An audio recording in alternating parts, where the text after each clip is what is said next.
children, Rachel envied her sister, was jealous of her sister, and said unto Jacob, give me children, or else I'll die. That's enough. Just for a moment, I'm going to lift up this thought in our minds. It's time to produce. It's time to produce. You may be seated in the house of our Lord. This is a difficult sermon to preach because March is Women's History Month. If you were to read this story from the very beginning, then you'll find that this love triangle is very confusing and full of drama. If I could just give you the Cliff Note version, Jacob loves Rachel, but Jacob marries Leah first.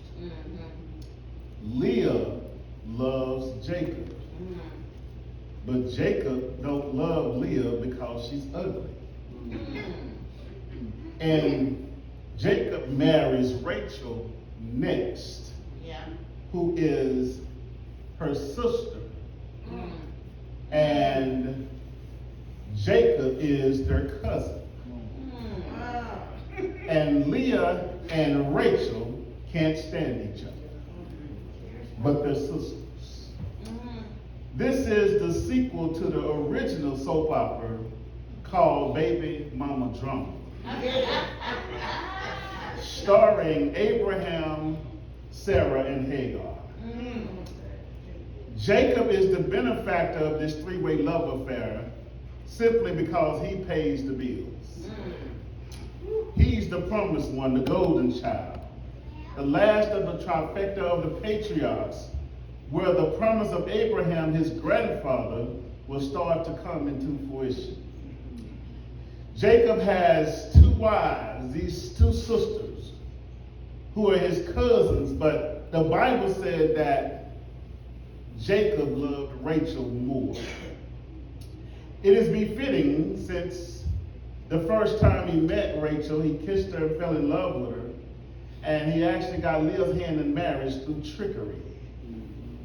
Now, trust me when I say this. This is not a sermon on relationships. If it were, then the real women in this room would declare that all men ain't nothing but dogs. But quite the contrary. The real men in this room will declare that all women ain't nothing but dog catchers. But we must remember that it's God that's working through all of this drama to establish the 12 tribes of Israel. The 12 tribes of Israel are the sons of Jacob through Rachel and Leah and their handmaidens, which became his concubines.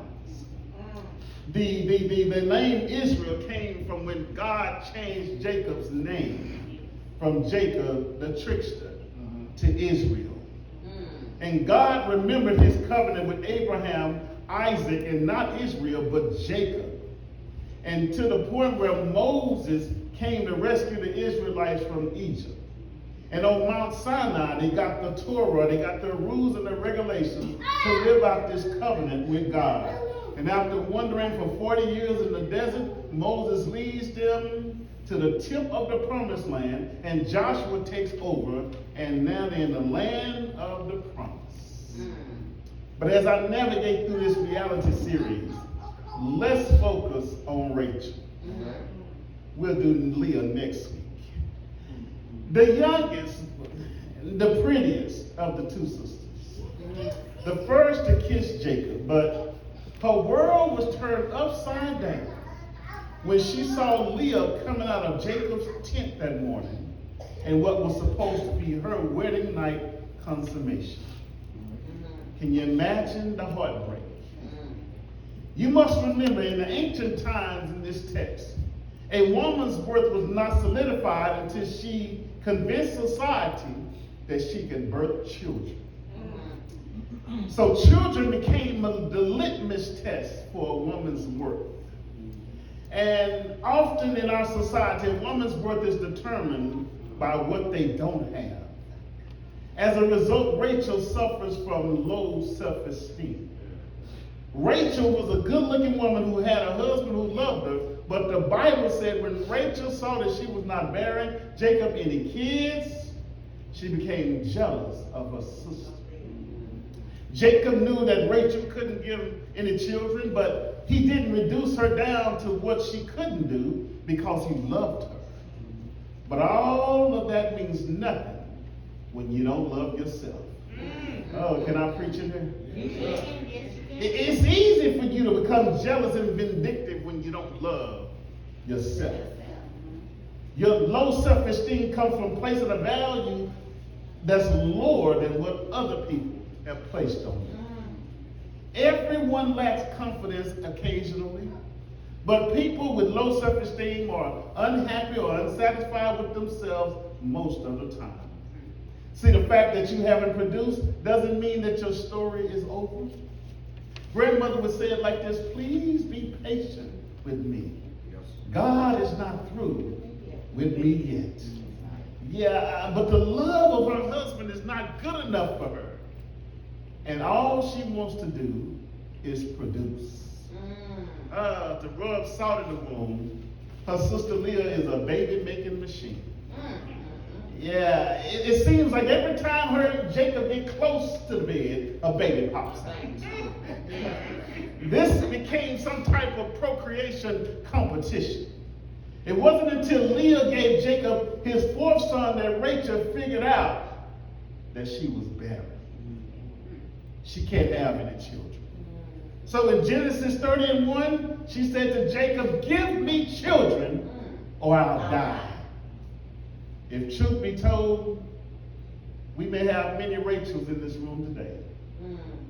How many years have you been fruitless and not able to produce? Been on this earth for many years, but I have nothing to show for it. Let me give you an example. When I was around 7, 8 years old, going to church, St. John Missionary Baptist Church, there was an elderly lady who told me something that I still remember today. She didn't realize she was talking to a little insecure black boy from the projects. She looked at me and she said, "You're going to be president of the United States one day." Hey.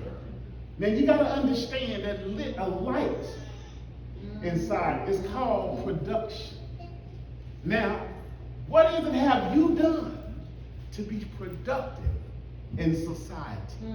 Okay, talk to me if you will. I'm not talking about children. Yeah. Okay? This is not a relationship sermon. I've done nothing to change the world, but every year the world is changing me. Who am I talking to? And I'm looking, and the only way that you will produce is, watch this, is that you start giving instead of receiving. All right. Serve instead of having your hand out. All right. Watch what Rachel said. She says, "Give me, make me produce." Always waiting on somebody to give you something. But when you're going to produce for yourself, you will remain fruitless, watch this, when you view other people as the source of your productivity. Yeah, I'm tired of sugarcoating. Let's get to Rachel's issue. Why she can't produce. It's hard to produce when you're looking at your sister's production. You can't enjoy who you are. You can't enjoy what you do because you have this jealous competition. Every time you see someone producing around you, watch this, you can't compliment. You can't be happy for them. Girl, you got nephews springing up left and right, and you haven't said a word. No congratulations, no baby shower. Can I keep the kids for you? But every time a baby comes out, she looks at it as a loss for her. And after about 4 years of this, Sister Simone is getting on her nerves, and she can't take it anymore. She goes to her husband, grabs him around the neck, look at him and said, "Give me a child, or else I'll die." Okay. All right. You would drive yourself crazy looking at everybody around you when you're not moving yourself. here we go. Here's your thought process. When somebody graduates from college, instead of you being happy, you're thinking about your own education. Insecurity. When somebody gets married, instead of just throwing confetti, you're thinking about your own relationship. When somebody gets a new job, you start looking at your bank account. Your competition with Leah has robbed you of your creative ability. You can't even concentrate. You can't even think straight. Lying in the bed with your husband, you're thinking about beating Leah. You began to have this misdirected anger because of your inability to produce. She's mad at her husband. Give me children. You gave her children. It's sad when people around you have to walk on eggshells because you have issues. Here, she is depressed, disgruntled, and depleted, and she thought Jacob had what it took to fix it. The problem wasn't Jacob. The problem was Rachel. Yeah, watch this. Here we go. She looks as if on the outside she got it going on. But she has some deep-rooted issues. And all the mental health physicians would go out of business if you just remember one thing. Watch this. That even though you haven't produced, God still loves you anyway. In fact, that's your new nickname, anyway. Here we go. See, your life is still worth value because God didn't put a due date on your productivity. Okay, here we go. I don't care what situation you're in. 5 kids without a man at home, guess what? God still loves you anyway.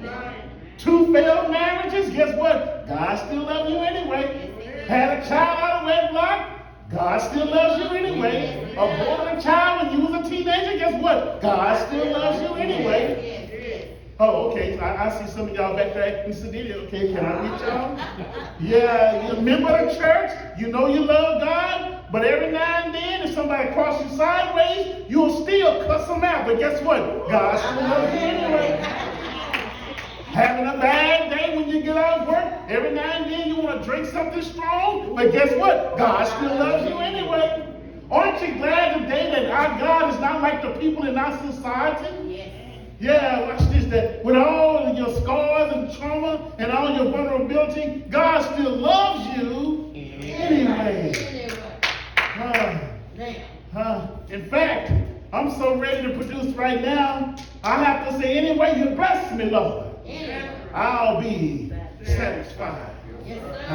And now I see why my granddad used to sit on the porch and sing that song. I love the Lord, he heard my cry. I see why, because he knew the source of his productivity.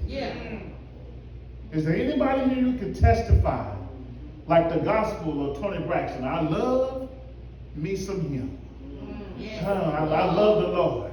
And in return, guess what? I love me some me. Can anybody pronounce that? Like, I love me some me. Yeah, you can make all the money. Have lashes and fingernails, tummy tucks and face lifts. But if you don't love yourself, it means absolutely nothing. Do I have any witnesses in here who can testify? I love me some me. Let me see, can I help somebody? I know in this pandemic I put on a little weight. Yeah, my boo is tripping and he's trifling and folks around me getting on my last nerve, even at the church. But guess what? I love me. Some me. You're not going to catch me jumping off a cliff or blowing my brains out because I love me. Some me. Rachel has no children. She's beautiful, but she's barren. She's fine, but she's fruitless. Days into the marriage, and she's upset about who she is. Oh, God, let me see, can I help you? My wife and I, we got together, and days into our marriage, my wife didn't understand that I was the one already pregnant. Yeah, I was already ready to birth, so something was going inside of me. I looked at it and I said, are you ready to be a first lady? So y'all don't understand, because she's looking at me and where I come from, and she knows my background. She knows I don't know anything about the church or anything, but I looked at it and said, oh, you're ready to be a first lady. Because I'm pregnant with something I'm expecting. Watch this, watch this, watch this. For Rachel, not having children meant not having a future. Yeah, her womb was dead, and Jacob couldn't do anything about it. Yeah, and he became angry, and he looked at it and said, what you mad at me for? Am I God? I can't fix your problem. And there's so many women out there who are looking for a man or somebody, the government, to fix their problem. When the problem is you. I know it's Women's History Month, but I gotta tell it like it is. And Rachel knows that, watch this, that she has it going on, but she's insecure. Yeah. Now, Leah, I'm not talking to you. Your sermon will be next week. You have your job and your degree and your good money, and you have your husband driving up in a gated community, big, nice house and nice car. Things come easy for you. Yeah. But for Rachel, she knows that she has what it takes, but it's frustrating her because she's been trying and trying for years, and she still hasn't produced. And she's watching other people around her who have less than her produce more than her. Yeah, and years of fake smiles, frowned up faces, and gifts that are suppressed, quick to get upset when certain subjects come up in the room because you're insecure. Can't comment on certain topics because you can't relate. It's hard to produce, watch this, ladies, when you're selfish. Your productivity has to produce more than something for yourself.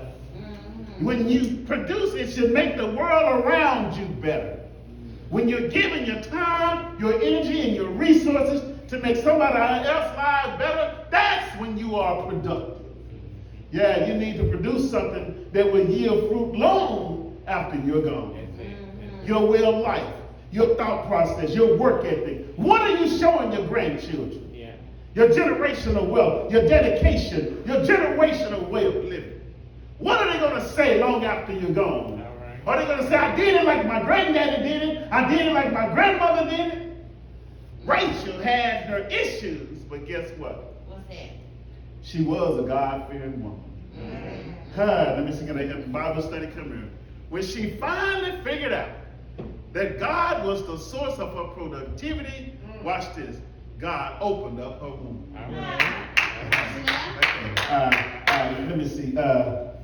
She looked at Jacob, and she thought Jacob was supposed to be the one to give it to her. She said, give me children, or else I'll die.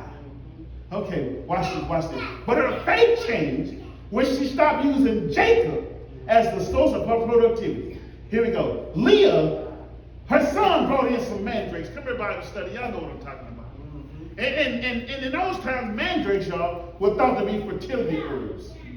So Rachel allowed Leah, watch this, to sleep with Jacob for the exchange of mandrakes. I told y'all this was drama. And in hopes that it would fertilize her womb.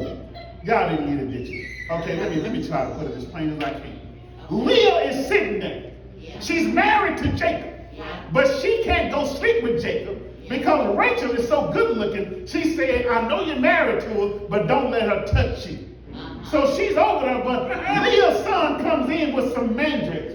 And Rachel is looking. She said, oh, that's the stuff that can fertilize my womb. She said, let me have that. Rachel looks and said, you done already stole my husband. Oh, no, that's Leah. Leah said, you already stole my husband. What else do you want, my son's mandrakes? She said, I tell you what. You can sleep with Jacob if your son give me those mandrakes. Y'all see, this is drama. And guess what? They did it. And she runs up to Jacob. She said, Leah said, you're mine for the night. Because I bought you with some mandrakes. And guess what? They did it. They slept together. Now, y'all think this is drama, but you got to understand where Rachel is coming from. She no longer sees Jacob as the source of her productivity. Okay, let's go. Verse 15. Y'all think I'm playing with this. Verse 15. And she, being Leah, said unto her, it is a small matter that thou hast taken my husband, and wilt thou take away my son's mandrakes also? And Rachel said, there he shall lie with thee tonight for thy son's mandrakes. Translation. Baby, I don't care about him anymore. You can have him. All I want to do is produce. That's all she said. Girl, this ain't about Jacob no more. All I want to do is produce. And if you go down to verse 22, the Bible said, and God remembered Rachel. And God hearkened to her and opened up her womb. It wasn't the mandrakes. It wasn't Jacob. But it was the work of a holy God that changed her curse. Watch this. She understood that her productivity did not come from Jacob. Watch this in verse 23. And she conceived and bore a son and said, God has taken away the reproach. What's the reproach?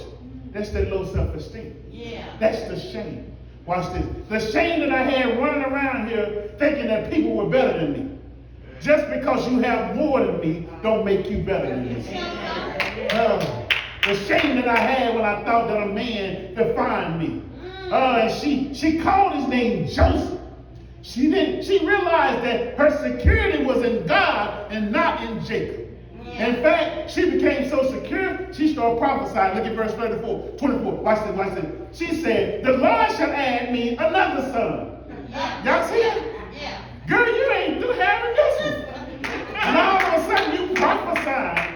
Where's this little insecure girl come from prophesying now? See, that's what God can do for you. When he does one thing, you know he's not a respecter of person. Because if he did it for you, guess what? He'll do the same thing for me.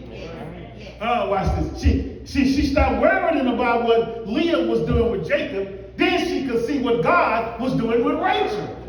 Okay, here we go. People who produce are only concerned with their activity and not nobody else's.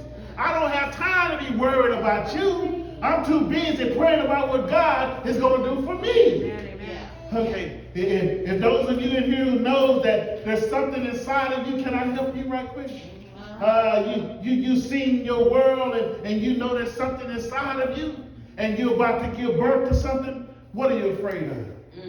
Okay, can I help y'all? If you know that you're in labor and those pains are coming close and closer together, you up at night, you got these ideas, you got these thought processes, but you still don't know how to deal with it, and you're craving crazy things, your feet are swollen, your head is getting bigger, and everything inside of you is starting to just hurt. Guess what? You need to go to the delivery room. You better pack your bags, because now is the time. Okay, I gotta help y'all with this. Quit trying to wait on the perfect time. See, that's when I heard somebody say, when I get my finances together, Rev, I'm gonna come on to the church. But what does that mean? When I fix myself up, I'm gonna come on back. You'll never get yourself fixed up until you come back. Watch it. Quit waiting on the perfect time. Your status will not change until you change your status. Yeah. Okay. You want to become a teacher? A lawyer? A preacher? You want to start a business? What's your excuse? I stay in a one-bedroom apartment. Now is the time. You want to go back to school? Guess what? I'm on a fixed income. I can't really afford it. Now is the time. I'm trying to help somebody. Okay, you can be in jail, single, or jacked up. But when God puts something inside of you with a due date, there's nothing you can do to stop it from coming out. Yeah. Okay. My wife gonna kill me for this, but I gotta tell her. We're pregnant with Josiah. And the contractions are coming. They're coming. And all of a sudden, the water breaks. Oh, it's time. But, Brother Joe, I got a problem. I'm in Cedar Hill around 5 o'clock traffic. It's through the week, and this ain't looking right. And my doctor, he's in Las Colinas. And the hospital is at Baylor Hospital in Dallas. Oh, we got a problem. I got to get there, and I got to get there fast. And Josiah ain't waiting on nobody because there's a due date about to come. Yes, sir. Okay, I put the pedal to the metal, and I'm flying down 67, and I'm gone down 35. And the doctor is coming from Las Colinas, and we're trying to meet each other at the appointed time. Now, I done called already to my staff, had everybody wait. And when I turned that corner and my wife saw everybody out there waiting, she snatched that button off her head and got her little braids together, and she was ready. And they took her in. And I parked in the fire lane. And so when I wheeled her in, I said, let me go park in the parking lot, because I work there. And I'll be right back. 2 or 3 minutes, I'll be right back. When I came back, Sister Simone, they looked at me and said, you missed it. I missed what? They said the baby is already born. I couldn't believe it. I went in there, yes, the baby was born, and here comes the doctor. I guess we're doing this again. Doc, it's already done. My wife couldn't wait because there was something inside of her that had a due date. And I don't care what you were, and there's something inside of you that has a due date. I don't care if you're in jail. I don't care if you're out there doing whatever. When it comes, God said it will come. My baby has a t-shirt that says, I am my ancestors' wildest dreams. That's generational stuff. That means that we stay in houses now that my grandmother, who was a maid, would have been proud to clean up. Oh my goodness. What's inside of you that's growing that will make history? Break generational curses. I declare to you today, you need to go to the delivery room. And I dare you to do something. In the delivery room, they have one word that they tell everybody that will bring something new into the world. And you know what that is, Brother David? They say push. They look at you, and if they want to reveal something to the world that it hasn't never seen before, they say push. Is there anybody in here who's pregnant where you need to go to the living room and guess what? Push. Somebody say push. Push. Pray until something happens. Somebody say P-U-S-H. Push. Oh yeah, you're uncomfortable for a reason. This is your season. Now is the time. I don't care what your status is. Quit waiting on clothes, cars, and money. That's not what you need. You need something inside of you that your great-great-great-grandchildren will know that in the midst of a pandemic, even while the Ukrainians are being invaded, guess what? You had a nerve to push. And they want to know that their great-great-great-grandmother during that time pushed instead of standing there. Everybody looks at Rachel, and she had the nerve to push. And so now she has birthed a child named Joseph. And if you don't look at it 30 chapters later, Joseph would give us the divine reason to give our hand to the enemies. He said it like this: you meant it for evil, but God worked it out for my good. Every time somebody talks about you, you meant it for evil, but God worked it out for my good. Every time somebody second guess your calling, you meant it for evil, but God worked it out for my good. She didn't know what a wonderful picture it was. Watch this. Joseph and Jesus looking like each other. Can I close this sermon? Watch this. Joseph is a picture of our Lord Jesus. Loved by the Father, but hated by his brothers. Oh, that was Jesus all over. Betrayed by the one who's supposed to love him. Oh, that was Jesus all over. Only to be used by God to save his people from death and destruction. That's what Jesus did for us. Placed in the highest position over the land. That's who he is. He's the King of Kings and the Lord of Lords. Carrying out his Father's will. Don't you know that he carried it out? Even though the odds was against him, he traveled up that hill with that cross on his back. When he fell down, people were on the side to help him get to that cross. He had to get to that cross. If he don't get to that cross, none of us would be living right now. The Bible said they put nails in his hands. I gotta go. They put nails in his feet and he died that day. Didn't he die? But I can see the angel of heaven looking at him and say, come on, Jesus, push. I can see him going, push. All night Friday, he's dead. Nothing's happening. Somebody say, push. See, my wife, they call him Braxton Hicks. They call him Braxton Hicks. They say there's labor pains when the baby is not ready to come. He was having Braxton Hicks all Friday, all Saturday. But guess what? Early Sunday morning, one of the angels said, push. And he came out with all power in his hand. Somebody say, push. Push. Won't he do it for you? Won't he make a way for you? Somebody say, push. Pray until something happens. Now is the time to deliver. God bless you. May you keep you. It's my prayer.